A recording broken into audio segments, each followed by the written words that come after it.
This is the Aston Martin Heritage Podcast with Gary Taylor. Welcome to another edition of the Aston Martin Heritage Trust podcast. Thank you very much for choosing the plug-in. This is a unique episode, for it originates from a recording done back in 1992. In that year, Jonathan Wood, a distinguished motoring author, interviewed Ted Cutting as part of his research for one of his many motoring books. Ted Cutting worked at Aston Martin Lagonda between 1955 and 1963, and in that period became the chief racing engineer, working on the DB3, DB3S, DBR1 and the DBR4, the Lagonda V12 programme, plus input into the various road cars.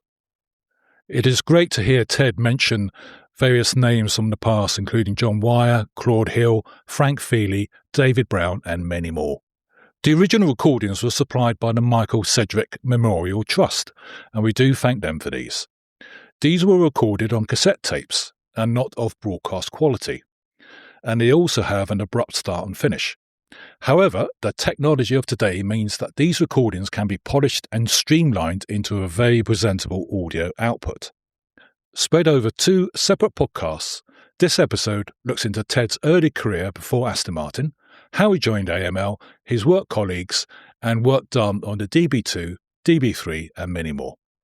Again, many thanks to the Michael Sedgwick Memorial Trust, and I do recommend you go to the website for more information. I do hope you enjoy this time capsule. Where did you actually learn your engineering?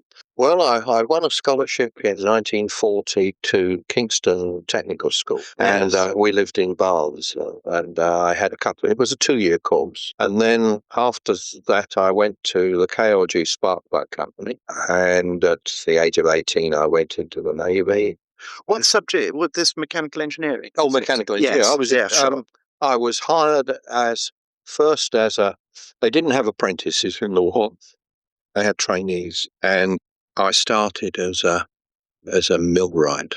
But within weeks, 2 or 3 months, I was a junior draftsman. Oh, right. This was at KLG? At KLG, Yes. I had taken on as a junior draftsman. Yes. I was about 16, and I stayed there till I went into the Navy at 18. Applied for my first patent at 17 and a bit. Oh, really? Didn't get it. What was that for? Ignition equipment. It was a thermocouple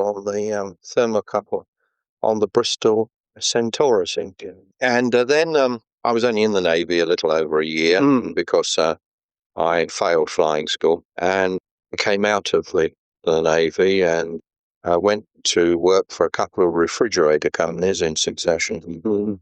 Got the sack from the second one. Didn't see eye to eye with the boss. Then I went to work for Sydney Allard. And for 2.5 years, I was with Sydney Allard at Gladstone. Well, did you want to be involved with motor industry? No, I saw the job. I hadn't thought about it, actually. Oh, I've been right. with KLG. Yes, so yes. I knew a little bit about engines, Yes. about ignition and that. And I saw this advert for Sydney, and he wasn't looking for anyone with any engine experience. He was just looking for a draftsman. And so I went to work for Sydney as a draftsman. I was all on my own for about 6 or 7 weeks. Then they hired another chap. This would have been when? Sort of 47, 48? January 47 or something like that. Yes. Yes, Because December he was 46. just starting there, presumably. Yeah. No, the firm, they've been going about a year, I think. Yes. Because it was a Ford special. Yes, indeed. And a chap called Dudley Hume, was with Aston's, working with Claude Hill. And Claude left Aston's at the end of 48, and Dudley didn't see eye to eye with Frank Ato, who'd been the chief draftsman of Lagonda, of course, who were effectively taken over because the Lagonda firm had a much higher level of technology than the Aston company. The technology at Aston's, in the old Aston company, resided wholly in Claude Hill. And whereas the Lagonda company had technology skill in depth. Right. I mean, W.O. Bentley, Donald Bastow, Tresillian, Willie Watson briefly. Yeah. Well, so it was quite a formidable team at Lagonda company. Yes. And Dudley didn't see eye to eye with Frank Ato and left and came to Sydney Allard in the January of 49. And I worked with Dudley, and I thought, well, this chap was obviously knows quite a bit about automobile engineering. Yeah. He's come from Aston's. Perhaps the job he's left is vacant.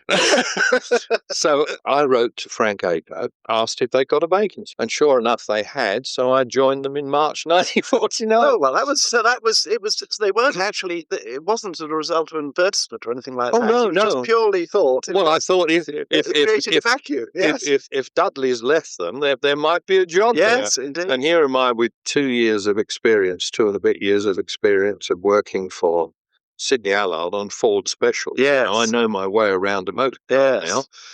Maybe there's a job for me. So I went there in March 49. And how old were you when you joined? I was 21 in the October. This was Feltham. At Feltham, yes. On the drawing office was a long, narrow room upstairs in the big hangar building. Oh, yes. Middle of Hamwood Park. Production was going on the floor below of the bodies. All the mechanical parts for the LB6 Lagonda were made outside. Engines were being made up in Yorkshire. The chassis frames were being made by Briggs on the tail end of the old Lagonda contract. They did. Of course, there was a connection with Briggs. That's right. That's They were going to do the bodies originally. They were, yes. Yes. And the old Aston works in Victoria Road were making the mechanical parts for the Astons. I see. The DB1 Aston. And the chassis for those were made on the floor of this hangar. Oh, right. And the bodies for the Lagonda were made there. And there was a trick shop and that. They brought over really the bodybuilding activities from Staines of Lagonda. And this was all wooden frame bodies. That's right. But on this enormous pressed steel underpan that came from Briggs, together with the chassis. Of course, the eventual idea that W.O. Bentley had was an all-steel body to be made by Briggs. Yes, indeed, yes. But financial troubles, particularly in the cost of tooling by the old Lagonda directors, had prevented it. Yes. But we digress. Yeah. So, March 49, when I got there, the 3 cars for the Le Mans race in 49 were in an advanced stage of construction. And that was all going on. And I did 1 or 2 jobs, nothing particularly important, until after the Le Mans race. And then, of course, DB realized that the DB2 prototype that had run at Le Mans with the Lagonda engine was a smash hit, a likely smash hit. It effectively was what later became the DB2. Yes. Well, I mean, it was the prototype of the DB2. Yes. And they built, I think, 2 or 3 more chassis of the same type as they had raced. They were very heavy and effectively a sort of cut down atom without the roof, but with built up sides to give them the strength.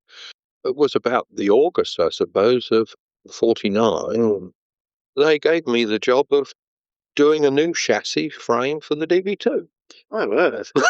And yes, Frank Ato, I suppose, threw his hat in the ring, and I did it. It was fairly straightforward. Yes.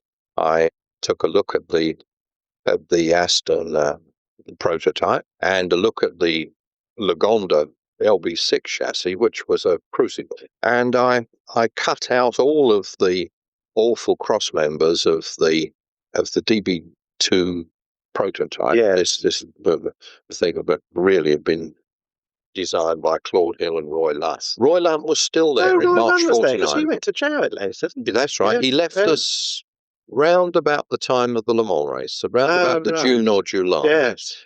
We only overlapped for about 3 months. Oh, right. Yeah. He had a little office on the ends, but he didn't see eye to eye with the management in the same way as Claude Hill. Oh, right. Yeah. Claude was upset because DB preferred the Lagonda twin cam engine. Oh, to his push rod. Right. To his push rod engines.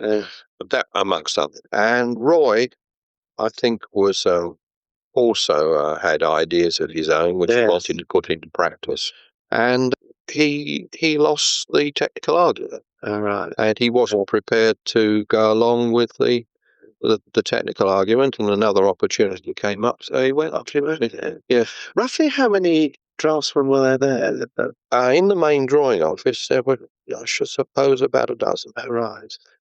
Chap- They were mostly ex-Lagonda, were they? Yes. Yes. Yeah, there was one chap who was Alexander Stevens, A.G. Stevens, who had joined Aston's in about 1938 or 39, been with them right through the war. Right. He worked mostly on Aston stuff, but was gravitating towards bodywork with Frank Feely. Oh, yes, of course, he came from Lagonda as well. No. Oh, Frank Feely had, yes. Frank Feely had come from Lagonda, yes. I interviewed him many years ago. Oh, yes. He's a marvellous... Oh, absolutely, yeah. Here again, you see, Frank left Aston's much later under the same sort of argument about technological outlook and a disagreement on where the company should be headed. Yes. And it was one of those things, you get clashes of personalities in every company. And these things happen. Either you give way or you decide that the others are wrong and you better go somewhere else. So Frank, but we digress. So back to 1949. Yes, I did a new chassis frame, which was essentially Claude Hill's outside, and I put a new middle in it. And a new bulkhead and that structure, and Frank then revised the prototype body and put it on the revised chassis. I mean, there wasn't that much number of changes. We changed the spare wheel and fuel tank layout because the 1949 racers had the fuel tank inside the cabin with the driver. And you sat there, and there's a great big fuel tank right behind your head. Why was this revision required? Well, for one thing, the DB2 chassis was too heavy. Oh. It was expensive. Yes. And it wasn't rigid enough. No. It tended to craze because it was all right angle ladder and that. Yeah. And what it needed was a cruciform to prevent it. Tighten the whole thing up. To tighten the whole thing up. And that's what I put in. Right. Because the cruciform performed the function of both lateral and stiffness and longitudinal crazing. Yeah. And was a much stronger chassis. And that, of course, led on to all sorts of redesign work on the DB2. The racing cars, of course, didn't have a heater. They just had a big air vent. And then the first prototype of a driver's car, which was made on the race car type chassis, had a recirculating heater. And I remember Lawrence Pomeroy was a great friend of David Brown's. Oh, of course. And I remember a discussion going on around a drawing board a couple of boards ahead of me, a chap called Dusty Miller, who I think is still with us, lives down in the Egham area. He was the senior draftsman come checker, and his board was, I think, about 2 or 3 ahead of mine in this long lineup, and they weren't at all happy with the heater. And Lawrence Pomeroy said, well, you've got to have a heater that heats fresh air coming into the car. Well, they looked round and there wasn't one they could buy that would go in the space, and there wasn't. So what we did was to take the recirculating heater, which was about the size of this biscuit, and put it in a box and make it into a fresh air heater. So, and I did that as well, and Alex Stevens, Georgia, A.G. Stevens did all the trunking. Of course, that came with the body. And so we made our own heater, but it was fascinating. Yes. And, so I did the frame and the fuel tank and the spare wheel mounting and a lot of other detail work on the DB2, revising the design from Claude Hill. I can't claim any originality other than the chassis. Everything else was the result of meetings round drawings. Yes, indeed. And go this way and that way. And was there a technical supremo? Because Everhorse... No, he had come. No, in 1949. Yes. No, I suppose if there was a technical supremo, it was Frank Ato after Claude Hill. And Frank didn't claim to be a great engineer, but he did claim to know how to make a workable motor. And that's extremely important. You need people like that. We were also revising and correcting things that had gone wrong on the LB6 Lagonda. Oh, yes. And there was this crew of, we'll say about a dozen people. Some of the names going back to a chap called Potts, who owned a 1.5 litre Amel car. And he used to give me a lift occasionally to the technical college when I was at my nice school classes. Yeah, that was it. Then 49, of course. Then John Wire came in the very early spring, around about Christmas time of 1949, 50. Oh, yes. Now, he came actually as racing manager. He came as race manager, yes. Yeah. And at first, of course, was part-time. Oh, really? Yes, he was only about 3 days a week. Oh, right. But then he soon became Yes. and then we moved into a group of very large Nissan hubs. It's a gold. And concrete floors, and we had duck boards to stand. Oh, dear. Why was this? Why did you move? Because there wasn't enough room in the other office. So you were they expanded the drawing office. Yes, It came up to about 20 people. Yes. And soon after that, Eberhorst joined us. Oh, right. He was hired first of all as a consultant. Yes, when he was been at ERA, hadn't he? That's right. Well, he was. Leslie Johnson sold ERA's services to DB as a consultant. Yes. And DB quickly realised that it was really Eberhorst. That's how the connection. And didn't Pomeroy have a hand? Oh, yes, he was. Yes, but Pomeroy introduced DB to Leslie Johnson and ERA, and Eberhorst came in, and of course they quickly realised that what you were hiring was Eberhorst, and you might as well have him. And I don't know what Leslie Johnson was paying him, but he probably earned more with DB. Yes, I think so. Yeah, because there wasn't much at ERA. I think that's it. And DB hired Eberhorst. I remember Eberhorst coming as well. He had terrible old clothes. Well, he hadn't any, he'd lost everything. Indeed, yeah. But terribly nice man. He was emaciated. He was terribly thin, yeah. He looks as though he could do with several square meals. And he spoke English. Oh, yes, yes. Well, what you have to realise is that almost every well-educated continental has some knowledge of English. As a second language, it's the first choice of something like 90% of continentals. Yes. It was then. Yes, indeed. As well as and he became chief engineer. He became chief engineer, yes. And Harold Beach joined us about that time as well. And we had a fellow called Venables who joined us around the end of 49. And he was starting the design of what became the DB3 and started making. Oh, so did that actually begin before Eberhorst arrived? Yes, but it wasn't DB. It wasn't the DB3 as it evolved. No, it was a sports racer. Yeah, there was there was recognised as a need that the DB2 was obviously a touring car. Yes, that was being used for racing. Yes. And DB wanted something that was a two-seater open sports car that was primarily for racing, like the pre-war Aston. Yes, indeed. Which they were raced. Yes. They were also sold. Yes. And that's what he wanted. So it's hard to say this was something that could be used on the road, but also that's right. Yes. Dual purpose. A dual purpose. Yeah. And Venables came, and he suffered dreadfully with asthma. Venables came and worked for us, and then Eberhorst arrived, and Harold arrived. But Harold was always on the production cars. Right. Yeah. And became really the supremo of production cars. And all of the production cars from the DB24 onwards owe a great deal to Harold Beach. Yes. The DB3 didn't really begin until Eberhorst arrived. And then DB had decided on John Wire's prompting that what we needed was a proper racing sports car. Yes. A racing sports car.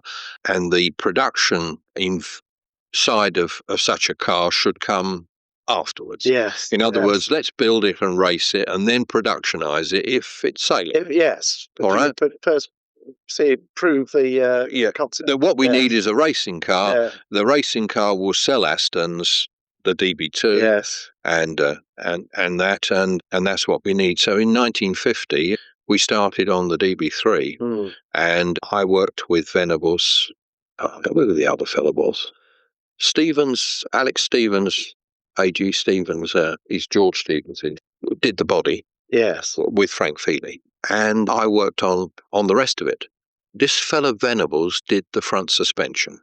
And by then his asthma was so bad that he worked at home. And we did the DB3. I did the rear suspension and the chassis frame. And the engine was Willie Watson had arrived about then and did some work on the engine, including the first. This was the LG6. Yes, yeah. Well, the LB6 doing some work to develop it for racing. To G it up a bit. Yeah, the first racing work was done empirically. Yes, literally in the workshop. They moved to Weber carburetors and the downdrafts at first. Yes. And I think it was Willie Watson sketched up something for what suitable manifold, and somebody made a drawing of it, not me, and it was cast and made, and the engine development was that sort of not really planned. And we did the DB3, and the DB3 was obviously, when it was finished, was too big and too heavy. Yes. So Willie Watson conceived the idea of the DB3S, which was 6 inches shorter, and we made one or two other revisions and produced the DB3S. And then we ran into trouble with the rear brakes because they were inboard on either side, Salisbury axle. And then we got rid of the Salisbury axle and had a David Brown rear axle. And then we put the brakes outboard. That was done over a weekend. Eberhorst and I produced the layout for the outboard brake rear suspension on the DNO axle. And Frank Ato came in and worked on the board at the side of me doing the details. So I said, "Chief Draftsman doing the details for my layout." And then we finished off the details together. But I was doing the layout and he was taking it off the layout every sort of 2 or 3 hours. I stopped work on the layout, made a photocopy and gave it to Frank so that he didn't have to keep leaning over me. Tell me, what was Eberhorst's attitude to the DB3S? Because in a way it was saying that the DB3 was a bit too heavy and whatever. Was he resentful? No, he because it was a variation of his design, wasn't it? Well, no, he wasn't a bit, because Eberhorst, like all of us, you rely a great deal on the people you work with. Yes, indeed. No car is a one-man stand. It's always a team effort in some form or the other. And if your team isn't required experience, what you get isn't really all right. What you're aiming at. So the DB3 was too heavy, because although Eberhorst couldn't design every little bit himself, and he had to give instructions to other people who then had to translate it and that. But all the basics were there. But of course, because of the inexperience, and I mean, although by then perhaps I'd been working on cars for 3 years or so with my time with Allard, Sydney Allard, and then 3.5 years in my experience with KLG on engines, on ignition equipment. And Harold Beach had come in, but Harold, as I say, was on the production cars. Venables was a man in his 50s with 30 years of automobile engine experience, but again, production cars and made to stand up to the roads of the 30s and 20s, which were fairly heavy. And Frank Ato, who was been with Bentleys, the fastest lorries in Europe, that's all he used to say. I mean, substantial cars. Oh, sure. And so we had this outlook of going for strength and rigidity. And so the DB3 was too big and too heavy, as it turned out, against the Ferraris, which were getting lighter. Indeed. And they were ahead of us. So the DB3S was a restatement. Yes. But Eberhorst was more. He worked with Willie Watson on the 3S.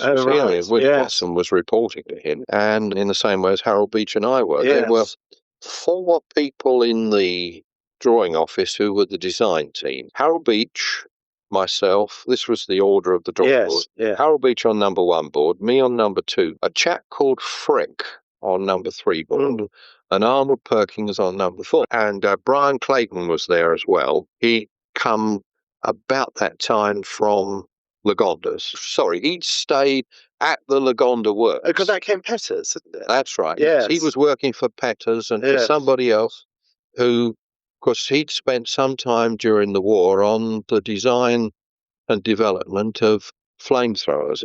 Yes. Yeah. And tanks. Yes. And he joined us about that time. I think forget who he'd been working for briefly in between. And then he went to work for John Wire as his personal technical assistant. And Arnold Perkins joined Paul Jackman, who was on a drawing board briefly, as a development engineer, working for John Wire, who was head of development as well as head of racing. Racing, yes. So John Wire was responsible to Eberhorst for car development and to David Brown for running the racing team. Right. So you can see there was a clash there. Yes, right away. yes. And so the DB3S came out. Willie Watson produced the 3-litre version of the LB6, which was raced in the DB3 at Monte Carlo. Yes. Yeah. And he made an error which some of us thought before when the sketches came down from Willie, that wasn't quite right. And I remember talking to Harold Beach and saying, this doesn't look right to me, because what he'd done was to offset the upright of the conrod from the center line of the piston, because in order to get the 3-litre bore in, the cylinder centers had moved 2.5 millimeters sideways. Yes. So what he did was to leave the rod where it was and simply move the piston. Yes. So the gudgeon pin supports in the piston were long and short. Yeah. Well, it was all very well. It made the construction of the engine quick and cheap, and a new cylinder bore, cylinder barrow. See, and just bore out the iron crankcase. So we got the 3-litre engines in weeks. Yes. Because we only had to buy those 2 bits. Right, and that was it. And that was it, you see. But of course it failed. And the right thing to do was to revise the conrod so the big end was offset and the column of the conrod was central with the piston, and then there was no bending going on. Because what happened was the sideways bending movement broke the rod. Oh, right. So that was quickly put right. But all this, of course, was part of the learning curve, which we were all learning with Eberhorst. And Eberhorst was giving, effectively, a sort of condensed bachelor's degree in engineering to people like me. Yes, indeed. And in fact, when I applied to join the IMechE, I quoted my 3 years with Eberhorst as my private degree, which is exactly what it was. Exactly what it was. Exactly what it was. I mean, I went to night school and got a higher national certificate in mechanical engineering, including thermodynamics. But when you have a guy who's been a professor at the technical high school in Germany and he's your chief engineer, I mean, you're getting personal tuition on a daily basis. Yes. I mean, he sat down and when he told you what he wanted you to do and sort of gave you his very rough sketch of how he conceived it, and then took you through his initial calculations and pointed you down the right line. Yes. So you went off and enlarged the design and did all the calculation, and then he'd come round and go through the whole lot with you. I mean, it was like having a daily tutorial. Yes, it did. It was like taking a degree in engineering at a university where instead of seeing your tutor once a week, or the tutor came and saw you every day. But tell me, because it's very interesting. Of course, Eberhorst had quite a lot of experience of racing cars. I mean, he'd done the D-Type Auto Union. He'd also been involved with Italia. That's right. In Italy, before he came to ERA. That was the Porsche Connect. Yes, indeed. Yeah. But this experience helped him in, you mentioned this business about weight.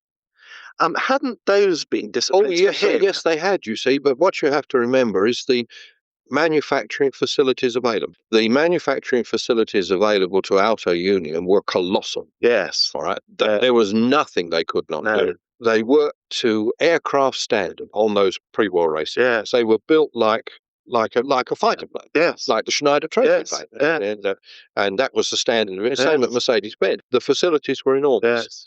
When he arrived in England, of course, none of the companies, ERA and then ourselves, had those facilities. Right. There was no real sort of backup. Yeah. Well, we had engineering facilities. But not of that. But not to that standard. Standards. There was no way that we could make things the way that Alta Union had. Yes. And we didn't have the money either. No. You might have said, well, why didn't you subcontract? But the point is the subcontractors would have had to be paid. And DB was running Aston's on a limited budget. Yes, it was indeed. losing money. And that money was coming partly out of his own pocket and partly from David Brown Gears, Yes, you see, David Brown Tractors, which we were a division of the tractor company. Yes. And so, there was a very limited for financially. Yes, in fact, indeed. the financial limitations were much greater than anything else. Yes. I mean, you could get things made at the gearworks. Sooner or later, somebody had to pay for. Part of the problem with engineering the DB3 and DB3S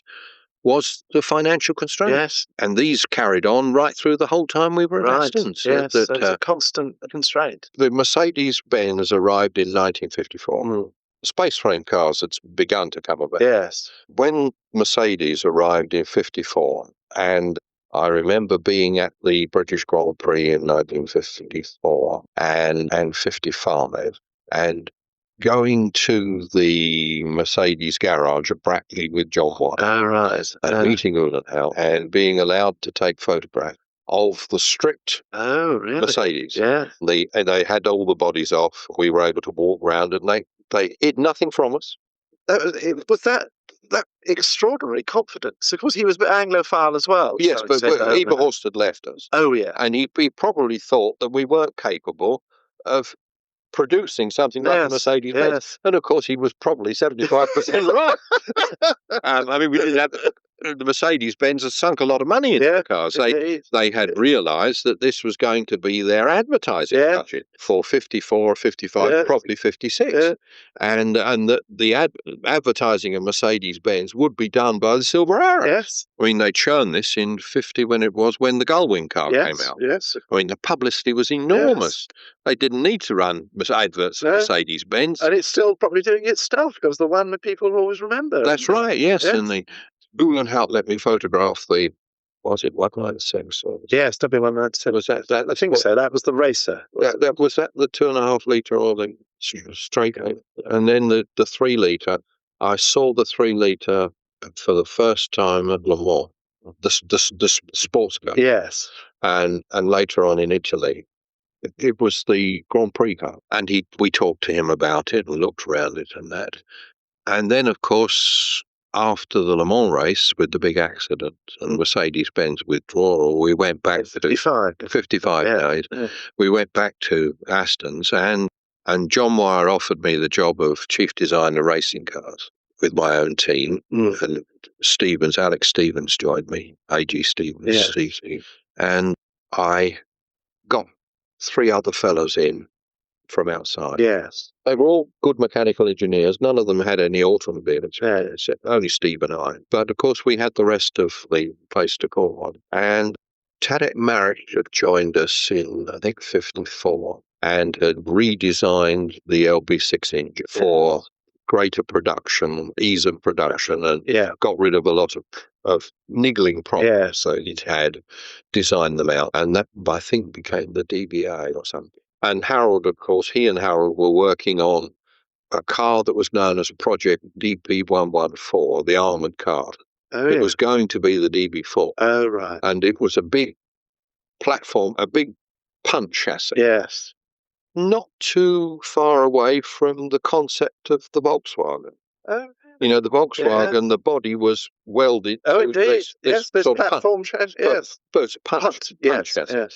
And the idea was this punch chassis, and which was a Didion rear end, a wishbone front suspension, and which Harold had done. Yes. Harold did all the frame, and Tadek produced the DBA engine, which went into production, of course, in the DB2403. Yes. And Harold was doing all of that. Frank Ato left us about that time. And Frank Feely was. Frank Feely had, because the move to take body engineering to Tickford's was going on, and also the various concepts are being talked about. Yes. I don't think Frank was wholly happy about that. Led to a disagreement between David Brown and himself, and that. And but he's done a super job with DB2. Oh, he did, yes, and the DB24, I mean, was one of the first hatchbacks. Yeah, indeed. You look at the E-Type had a very similar. Oh, yeah, but the DB24 was. Yes. I don't know it was the first of the hatchbacks, but it was very progressive. very early hatchback, and all because people wanted to have proper luggage space. Yes. See, the DB2, the luggage space was really the rear seat, and the DB24, of course, had pair of contoured rear seats, and in order to put luggage in it, you needed a big luggage door. The only way you could make a big luggage door was to have a hatchback. Yes, indeed. And so the logical progression. Yes, you see. So there again, you see this logical progression. So when we sat down I was appointed and given the task of doing the DBR1, with a pair of large tubes or whatever to the floor pan you sat on were gone. Why did it have to be a space frame? For low height, lightweight. Yes. You had far more opportunity to position all the auxiliary, and it just was. It just had to be. Also, it was the flavour of the time. Yes. So it was a fashion. Well, yes. I mean, today no one would dream of producing aluminium honeycomb monocoque. Yes.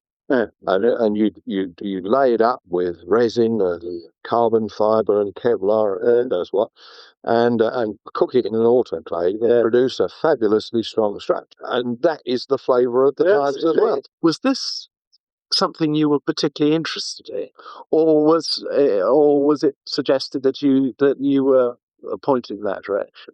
Did you have an interest in motor racing? Not really. No. I can't say I was ever a motor racing fanatic. No. And in fact, since I ceased to work on motor racing cars, I think it's only about half a dozen times in 30 years that I've been on motor racing. When you've been a professional in motor racing, you have a very different outlook. Yes. And I know few people who were professionally involved in motor racing who were amateur enthusiasts, and most of us did it for the money. Yes, it did. And we have a very professional attitude, but if you're going motor racing, you either expect someone else to pay or to get paid for doing it.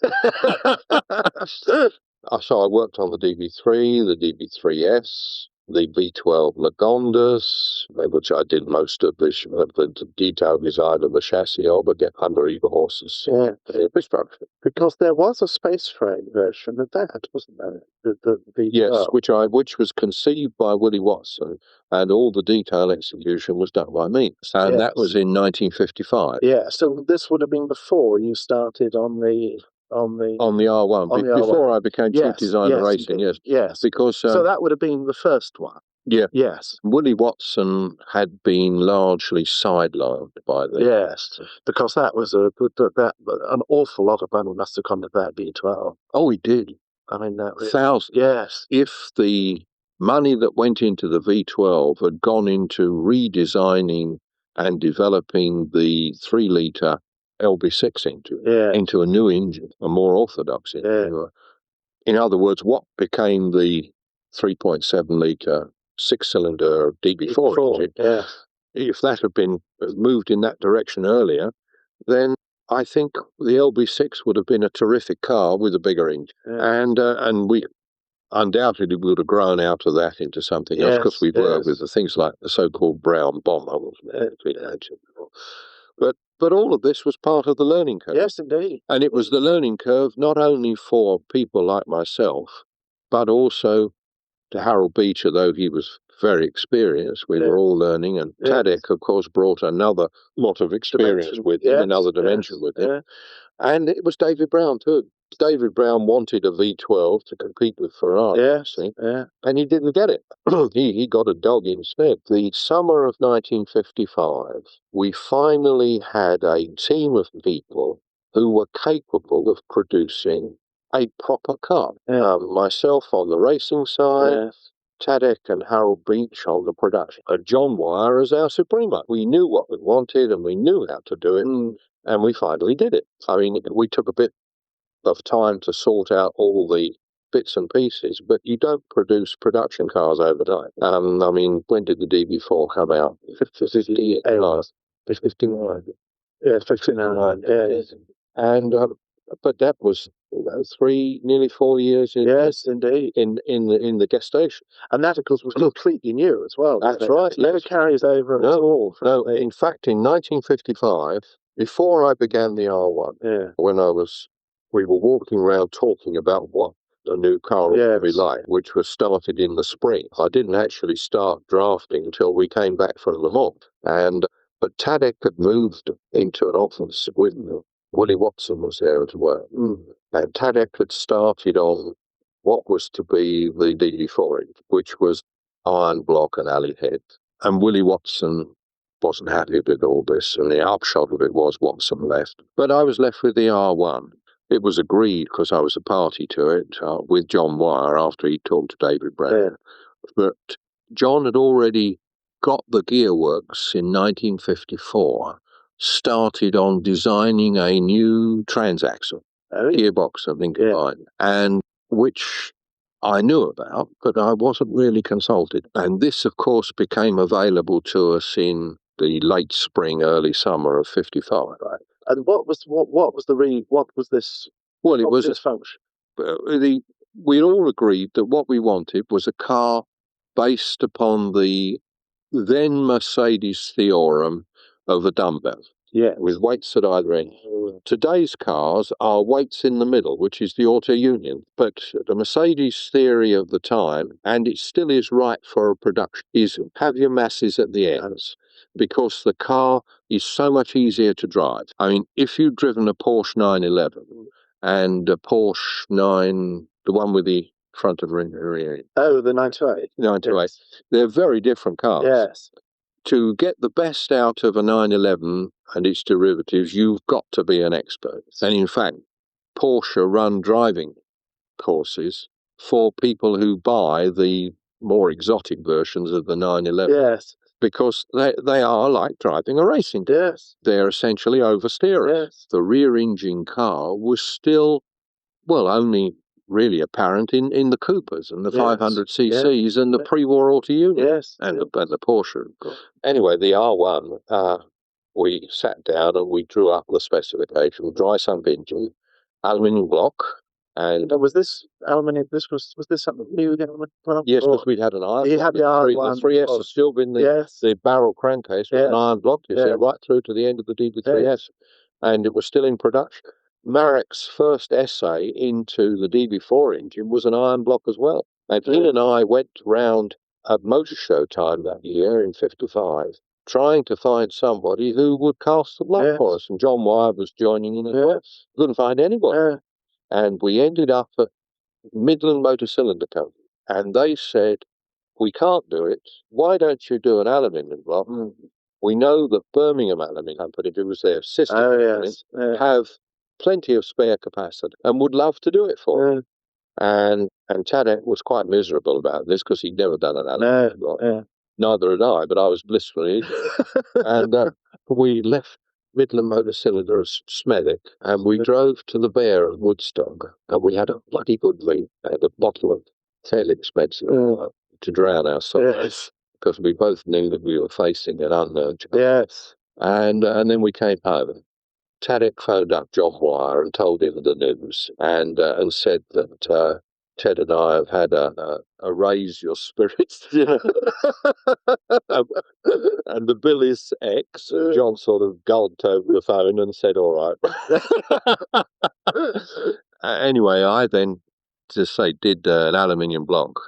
We had a look at one or two other engines with them, but we'd seen Reg Parnell had a 2.5 litre or 2 litre Ferrari, the 4-cylinder. Oh, yes. I'm not sure whether it was 2 litres or 2.5 litres, but he bought one. Yes. He was one of the few people who Ferrari had sold a car to. And I went up to Derby in early 55 and saw the car, stayed with Reg for a couple of nights, and photographed the entire car and had a good look at it.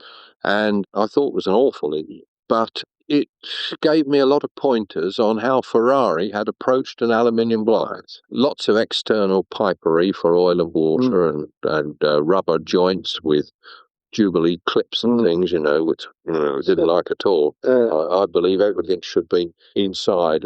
And so I designed the RB6 engine, as it became, which was and we started as a 3-litre.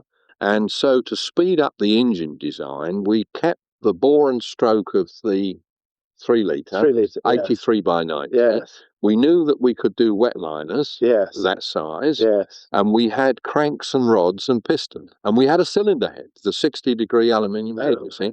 So to speed up the whole development process, we did a new block, dry sump block, Yes. and used that crank and rods, which I'd done the year before, or the year before that, for the DB3S, you see. Right. So this is the progression. Everything grew out of what you've done before. One from the That's other. right. Yes. So we had carryover cranks and conrods, pistons and cylinder heads, new liners, of course, to go in the aluminium block, and top-seated liners rather than bottom-seated, which the iron block had. We went for top-seating because it gave you a full-length water jacket. Yes. Whereas with bottom seating, you always lose a bit of the water jacket. These were features that we carried over, you see. And I had a carryover 60-degree cylinder head, which Willie Watson had done way back in 51, I think it was. So that went quite a way.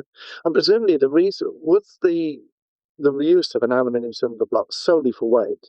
Yes. That was pure. Well, weight and dry sump. Oh, yes. Because we wanted to dry sump, the only way we could have dry sumped the iron block would have been to have hang-on pumps on the outside and dreadful arrangements. Yeah. And also we wanted to get rid of iron because we'd got to the stage with the cheese engine. Oh, yeah. Where the iron block had got heavier and heavier, and the cheeses had become solid lumps of duralumin.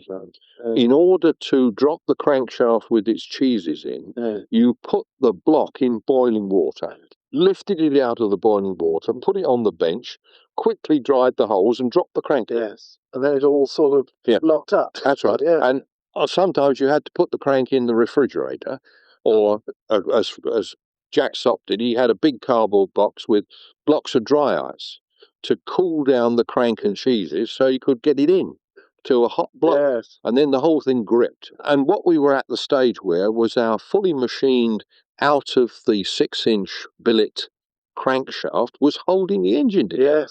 Whereas the block should hold the engine together. The block is the foundation of the engine.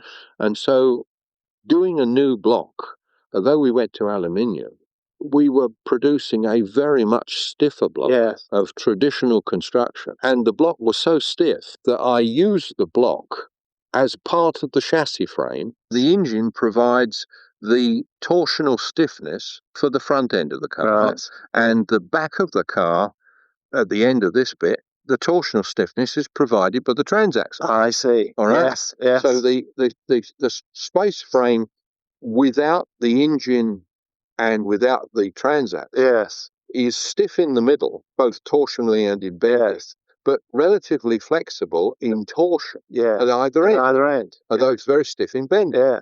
By bolting in the engine and the gearbox solid, the torsional stiffness was provided by those two units. And so we ended up with a much improved engine with no loss of power. We probably gained a bit of power with the dry sump engine. And then we used the carryover cylinder head from the DB3S, a 60-degree 2-valve head. And we had a new cylinder head that was on the way as well, that was started by Willie Watson, a 95-degree head. And he'd done a combustion chamber that was like half a sausage, half a short sausage. I'd worked with Willie on that cylinder head, but the concept was his and was accepted by John Byers. But then I revised it into a hemispherical head. So that's how the R1 evolved. After that, it was piecemeal development, debugging. Growing the passion, sharing the stories. The Aston Martin Heritage Podcast. That's the end of this episode. In the next edition, we continue with Ted's conversation with Jonathan Wood, with ongoing chat about the DBR1, which obviously won Le Mans in 1959, and the move to Newport Pagnell. You're listening to the Aston Martin Heritage Podcast. Discover more about the story of Aston Martin, the cars, the people, the history, with the Aston Martin Heritage Trust. You're always welcome to visit us at our museum in Oxfordshire, so find out more via amht.org.uk.